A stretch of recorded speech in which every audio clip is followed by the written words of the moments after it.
গণহত্যার সঙ্গে যারা জড়িত, শাপলা চত্বরে এই যে সেনাবাহিনীর বরখাস্ত কলঙ্কিত কর্মকর্তা জিয়াউল আহসান সহ যারা বিভিন্ন রাষ্ট্রীয় দায়িত্বে থাকার অপসুযোগ নিয়ে শাপলা চত্বরে আমার ভাইদেরকে হত্যা করেছিল, আমার ভাইয়ের রক্তে যারা শাপলা চত্বরকে রঞ্জিত করেছিল, 2021 সালে যারা গুলি করে আমাদেরকে হত্যা করে বাংলার মাটির, বাংলাদেশের স্বাধীনতার সুবর্ণ জয়ন্তীকে যারা কলঙ্কিত করেছিল, এরপরে চলমান বৈষম্য বিরোধী ছাত্র আন্দোলনে গুলি চালিয়ে যারা প্রায় 5 শতাধিক বাংলার আবাল বৃদ্ধ বনিতা শিশু নারী পুরুষকে হত্যা করে বাংলাদেশকে আজকে একটি মৃত্যুপুরীতে পরিণত করেছে, এই সকল হত্যাকাণ্ডগুলোর সঙ্গে যারা জড়িত,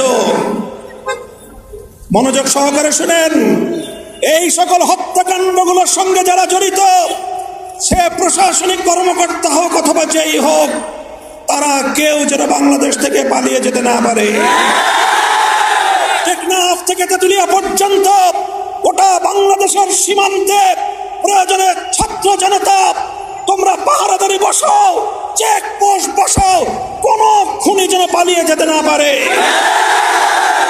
আমি বলতে চাই, এয়ারপোর্ট থেকে, বিমানবন্দর থেকে ইমিগ্রেশন কর্তৃপক্ষকে বলতে চাই, যেভাবে আপনারা ইতিমধ্যে কয়েকজন পলায়ন পর দুর্বৃত্তকে আটক করে সেনাবাহিনীকে হস্তান্তর করেছেন, সেজন্য আপনাদেরকে ধন্যবাদ জানাই। আগামী দিনের জন্য সতর্ক করি, কোন দুর্বৃত্ত যেন আমাদের শাহজালাল বিমানবন্দর ব্যবহার করে ওখান থেকে পালিয়ে গিয়ে সে যেন এই খুনের বিচারকে বাধাগ্রস্ত করতে না পারে, সে ব্যাপারে আগামী দিন আপনারা সোচ্চার থাকবেন ইনশাআল্লাহ। সংগ্রামী সাথী ও বন্ধুগণ, এভাবে হেফাজতে ইসলাম বাংলাদেশ জাতি এবং মিল্লাতের প্রতিটি দুর্যোগে জাতীয় নেতৃত্বের দায়িত্ব কাঁধে তুলে নিয়েছে। আজ বাংলাদেশের মানুষের জান মাল ইজ্জত নিরাপত্তা প্রতিষ্ঠায়, দেশের স্বাধীনতা রক্ষায় হেফাজতে ইসলামের ঐতিহাসিক ভূমিকা ইনশাআল্লাহ দেশের দেশপ্রেমিক সশস্ত্র বাহিনী এবং আগামী দিনের সরকারকে আমরা সহযোগিতা করব। মনে রাখতে হবে, হেফাজতে ইসলামের দীর্ঘ এই ত্যাগ এবং কোরবানিকে অবমূল্যায়ন করে বাংলাদেশে কেউ এ জাতিকে সঠিকভাবে নেতৃত্ব দিতে পারবে না। সুতরাং হেফাজতের নেতা কর্মীদের শত শত নিরীহ এই আলেম ওলামাদের রক্তের সঙ্গে যেন গাদ্দারি না করা হয়, সেজন্য আমি বঙ্গভবনকে সজাগ থাকার উদাত্ত আহ্বান জানাচ্ছি।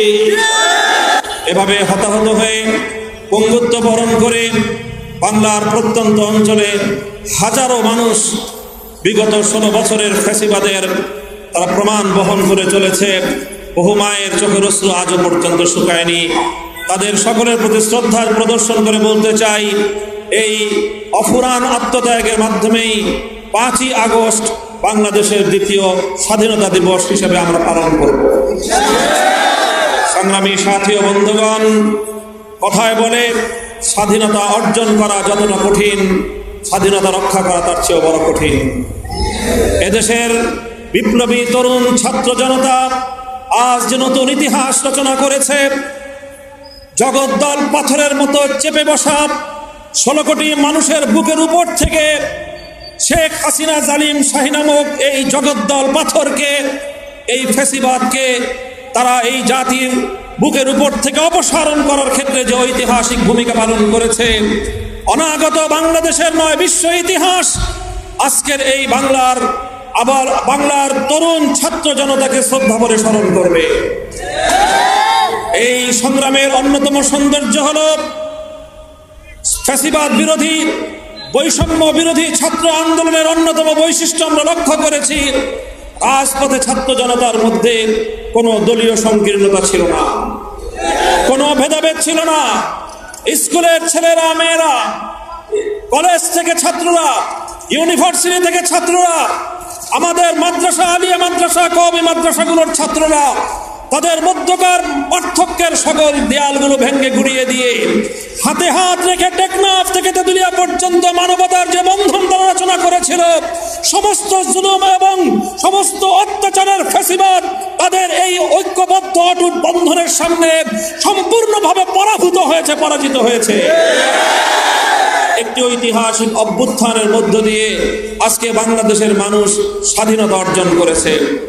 প্রিয় দেশবাসী, কাজেই আমি আবার স্মরণ করিয়ে দিচ্ছি, স্বাধীনতা অর্জন করা যত কঠিন, স্বাধীনতা রক্ষা করা তার চেয়ে বড় কঠিন। আমাদেরকে ভুলে গেলে চলবে না, পরাজিত শক্তি বসে নেই, তারা অন্ধকারে মুখোশের আড়ালে ষড়যন্ত্র করছে ছাত্র জনতার এই ঐতিহাসিক বিজয়কে কলঙ্কিত এবং কলুষিত করবার জন্য। বিভিন্ন জায়গায় আত্মঘাতী সাবোটাজধর্মী বিভিন্ন কার্যকলাপ পরিচালনা করছে, জনগণের জানমাল ইজ্জত আবরুর নিরাপত্তা বিঘ্নিত করছে।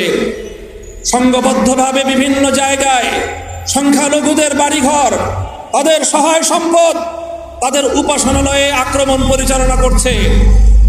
বিভিন্ন মানুষের ব্যবসা প্রতিষ্ঠান, দোকানপাট, শোরুমগুলোতে রাতের অন্ধকারে হামলা চালিয়ে লুটপাট চালাচ্ছে। বিভিন্ন আবাসিক এলাকায় সংঘবদ্ধ হয়ে সেই অপশক্তি ডাকাতি করছে। বিভিন্ন এলাকা থেকে আমরা সেই সকল সংবাদগুলো পাচ্ছি। মহাসড়কে তারা সংঘবদ্ধ হয়ে সর্বসাধারণের সকল সহায় সম্পদ তারা লুণ্ঠন করছে। কাজে এই ক্ষেত্রে আজকে ছাত্র জনতাকে, শান্তিপ্রিয় জনতাকে একটি ঐতিহাসিক ভূমিকা পালন করতে হবে। দেশপ্রেমিক সেনাবাহিনীর সাথে কাঁধে কাঁধ মিলিয়ে বাংলার 55,000 বর্গ মাইলকে এই দুর্বৃত্তায়ন থেকে আমাদেরকে মুক্ত রাখতে হবে। এজন্য আমি বলবো, আমরা দেখছি ঢাকার শহর সহ বাংলাদেশের প্রতিটি শহরে আজকে ছাত্র জনতা তারা ট্রাফিকিং এর মাধ্যমে সড়কে যে অভূতপূর্ব শৃঙ্খলা ফিরিয়ে এনেছে। এজন্য আজকে আমি সকল ছাত্র জনতাকে আমি আমার পক্ষ থেকে, হেফাজতে ইসলামের পক্ষ থেকে তাদেরকে আমি ধন্যবাদ জ্ঞাপন করছি। শুধু সড়কে শৃঙ্খলা প্রতিষ্ঠার মাধ্যমেই আমাদের দায়িত্ব ক্ষান্ত হবে না, রাষ্ট্রের প্রতিটি গুরুত্বপূর্ণ স্থাপনায় প্রহরা বসাতে হবে। তোমরা ছাত্র জনতা দেশের সাধারণ জনগণকে সঙ্গে নিয়ে প্রতিটি গুরুত্বপূর্ণ রাষ্ট্রীয় স্থাপনায় প্রহরা বসিয়ে তার নিরাপত্তা নিশ্চিত করো। গণভবন, সংসদ ভবন, প্রধানমন্ত্রীর কার্যালয় সহ যেই সকল জায়গাগুলো ফ্যাসিবাদ দখল করে রেখেছিল, ফ্যাসিবাদের দখল থেকে মুক্ত রাষ্ট্রীয় সেই সকল স্থাপনাগুলোর নিরাপত্তা এবং তার সৌন্দর্য আমাদেরকে আবার ফিরিয়ে আনতে হবে। আমি বলবো, প্রতিটি মন্দিরের কাছে, প্রতিটি বেগোটার সামনে, প্রতিটি গির্জার সামনে আলেম সমাজ, ইমাম সাহেবদের নেতৃত্বে মানববন্ধন তৈরি করে রাত এবং দিনে 24 ঘন্টা পালাক্রমে শিফটিং এর মাধ্যমে ডিউটি করে আপনারা সংখ্যালঘুদের নিরাপত্তা নিশ্চিত করবেন। প্রতিটি মার্কেটে যদি মার্কেট কর্তৃপক্ষ, দোকানদার, মালিক ভাইয়েরা তারা যদি না পারেন, তাদের পক্ষে যদি সম্ভব না হয়, মাদ্রাসার ছাত্রদেরকে বিশেষভাবে বলবো, সকল স্টুডেন্টদেরকে আমি বলবো, তোমরা প্রতিটি মার্কেটের নিরাপত্তা দেওয়ার জন্য বিশেষ পরিকল্পনা গ্রহণ করবে। প্রতিটি মার্কেটে সারা রাত পাহারা দিয়ে দুর্বৃত্ত এবং ডাকাতদের হাত থেকে এবং সাবোটাজকারী পরাজিত শক্তির আক্রমণ থেকে আমাদের ব্যবসায়ী ভাইদের জানমাল এবং তাদের সম্পদের নিরাপত্তা নিশ্চিত করতে হবে। প্রতিটি আবাসিক এলাকায় পালাক্রমে ছোট ছোট গ্রুপ করে পালাক্রমে সারা রাত প্রয়োজনে পাহারাদারি করে দুর্বৃত্ত এবং ডাকাতদের হাত থেকে দেশের মানুষের জানমালের নিরাপত্তা নিশ্চিত করতে হবে। ঠিক তেমনি ভাবে গোটা বাংলাদেশের প্রতিটি জায়গায়, রাস্তায় রাস্তায়, প্রয়োজনে গুরুত্বপূর্ণ সড়কগুলোতে, মহাসড়কের পাশে যে সকল মাদ্রাসাগুলো রয়েছে, আমি হেফাজতে ইসলামের পক্ষ থেকে বাংলাদেশের প্রতিটি মাদ্রাসার দায়িত্বশীলদের প্রতি উদাত্ত আহ্বান জানাবো।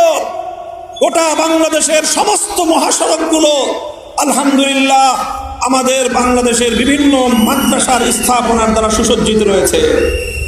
আপনারা ওই সকল মহাসড়কে মাদ্রাসার ছাত্র এবং শিক্ষকরা পালাক্রমে রাতে মহাসড়কে অবস্থান করে পাহারাদারি করবেন, যেন মহাসড়কে আর কোনো একটি ডাকাতির ঘটনা সংঘটিত হতে না পারে। সেই সঙ্গে লক্ষ্য রাখবেন, গণহত্যার সঙ্গে যারা জড়িত, শাপলা চত্বরে এই যে সেনাবাহিনীর বরখাস্ত কলঙ্কিত কর্মকর্তা জিয়াউল আহসান সহ যারা বিভিন্ন রাষ্ট্রীয় দায়িত্বে থাকার অপসুযোগ নিয়ে শাপলা চত্বরে আমার ভাইদেরকে হত্যা করেছিল, আমার ভাইয়ের রক্তে যারা শাপলা চত্বরকে রঞ্জিত করেছিল, 2021 সালে যারা গুলি করে আমাদেরকে হত্যা করে বাংলার মাটির, বাংলাদেশের স্বাধীনতার সুবর্ণ জয়ন্তীকে যারা কলঙ্কিত করেছিল, এরপরে চলমান বৈষম্য বিরোধী ছাত্র আন্দোলনে গুলি চালিয়ে যারা প্রায় 5 শতাধিক বাংলার আবাল বৃদ্ধ বনিতা শিশু নারী পুরুষকে হত্যা করে বাংলাদেশকে আজকে একটি মৃত্যুপুরীতে পরিণত করেছে, এই সকল হত্যাকাণ্ডগুলোর সঙ্গে যারা জড়িত, মনোযোগ সহকারে শুনেন, এই সকল হত্যাকাণ্ডগুলোর সঙ্গে যারা জড়িত, সে প্রশাসনিক কর্মকর্তা হোক অথবা যেই হোক, তারা কেউ যেন বাংলাদেশ থেকে পালিয়ে যেতে না পারে। টেকনাফ থেকে তেঁতুলিয়া পর্যন্ত গোটা বাংলাদেশের সীমান্তে প্রয়োজনে ছাত্র জনতা তোমরা পাহারাদারি বসাও, চেকপোস্ট বসাও, কোন খুনি যেন পালিয়ে যেতে না পারে। আমি বলতে চাই, এয়ারপোর্ট থেকে, বিমানবন্দর থেকে, ইমিগ্রেশন কর্তৃপক্ষকে বলতে চাই, যেভাবে আপনারা ইতিমধ্যে কয়েকজন পলায়ন পর দুর্বৃত্তকে আটক করে সেনাবাহিনীকে হস্তান্তর করেছেন, সেজন্য আপনাদেরকে ধন্যবাদ জানাই। আগামী দিনের জন্য সতর্ক করি, কোন দুর্বৃত্ত যেন আমাদের শাহজালাল বিমানবন্দর ব্যবহার করে ওখান থেকে পালিয়ে গিয়ে সে যেন এই খুনের বিচারকে বাধাগ্রস্ত করতে না পারে, সে ব্যাপারে আগামী দিনে আপনারা সোচ্চার থাকবেন ইনশাআল্লাহ। সংগ্রামী সাথী ও বন্ধুগণ, এভাবে হেফাজতে ইসলাম বাংলাদেশ জাতি এবং মিল্লাতের প্রতিটি দুর্যোগে জাতীয় নেতৃত্বের দায়িত্ব কাঁধে তুলে নিয়েছে। আজ বাংলাদেশের মানুষের জান মাল ইজ্জত নিরাপত্তা প্রতিষ্ঠায়, দেশের স্বাধীনতা রক্ষায় হেফাজতে ইসলামের ঐতিহাসিক ভূমিকা ইনশাআল্লাহ দেশের দেশপ্রেমিক সশস্ত্র বাহিনী এবং আগামী দিনের সরকারকে আমরা সহযোগিতা করব।